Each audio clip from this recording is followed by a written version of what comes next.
Performing approach grafting, seedling to seedling.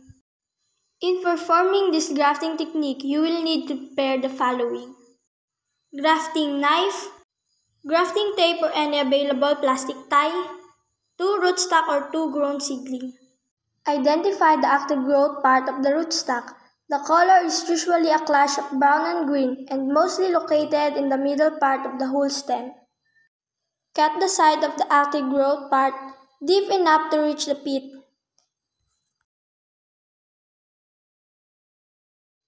Do this also to the other seedling.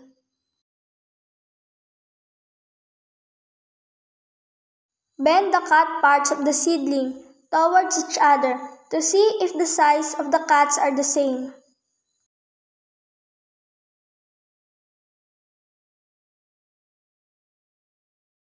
Bind the stem together using a tie or tape. Make sure to cover the peeled parts. Also, bind together the lower part of the seedling to make sure it will not get separated easily.